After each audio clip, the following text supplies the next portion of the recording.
Hello everyone, Sunday special egg biryani. ఇది ఎలాగో చూసేద్దాము. సింపుల్గా మన ఇంట్లో ఉండే వాటితోనే ఎగ్ బిర్యానీ చేసుకోవచ్చు. ఇది ఎలాగో చూసేద్దాము. ఇది నేను క్వాంటిటీ అయితే చెప్పట్లేదు, మన ఇంట్లో ఉండే పీపుల్ బట్ మన ఇంట్లో ఎంతమంది ఉంటారో అంతమందికి ఎగ్స్ వేయాలి. అలాగే మనం రైస్ ఎంత తీసుకుంటామో ఎప్పుడులాగా అంతే రైస్ తీసుకోవాలి. ముందుగా ఆనియన్స్, టమోటా, అల్లం వెల్లుల్లి వేయించి అందులోకి 4-5 పచ్చిమిర్చి తుంచి మిక్సీ పట్టాలి. తర్వాత బిర్యానీ అంటే మనకి బ్రౌన్ ఆనియన్స్ కదా, బ్రౌన్ ఆనియన్స్ని కూడా ఇలా డీప్ ఫ్రై చేసుకోవాలి.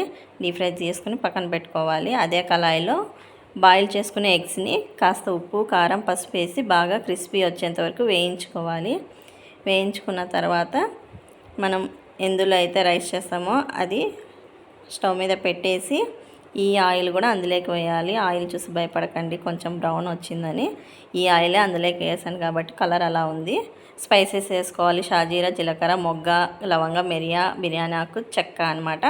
ఇవన్నీ వేసుకొని మిక్సీ పట్టిన పేస్ట్ని కూడా అందులోకి వేసి బాగా వేయించుకోవాలి. తర్వాత మసాలాలు వేసుకోవాలి. కారం, గరం మసాలా, బిర్యానీ మసాలా, ధనియాల పొడి, ఉప్పు, కారం వేసి కాస్త కస్తూరి మేతి, అలాగే పెరుగు, గట్టి పెరుగు వేసుకోవాలి. ఈ పెరుగు యాడ్ చేయడం వల్ల మనకు కొంచెం గ్రేవీ అనేది థిక్నెస్గా వస్తుంది. టేస్ట్ కూడా చాలా బాగుంటుంది. ఒకసారి ట్రై చేయండి.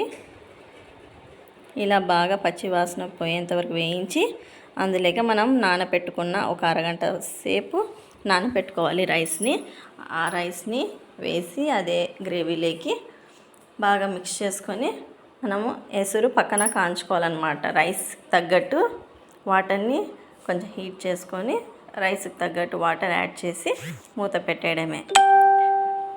కొంచెం ఆనియన్స్ వేయండి, తర్వాత కొన్ని ఉంచుకోండి, పైన కొన్ని వేయడానికి అర్థం వేసి అలాగే పెట్టి దగ్గర పడేటప్పుడు కొత్తిమీర, నెయ్యి, ఇంకొన్ని ఉన్న ఫ్రైడ్ ఆనియన్స్ వేసి దమ్ పెట్టేసుకుంటే ఎంతో టేస్టీగా ఉండే ఎగ్ బిర్యానీ రెడీ.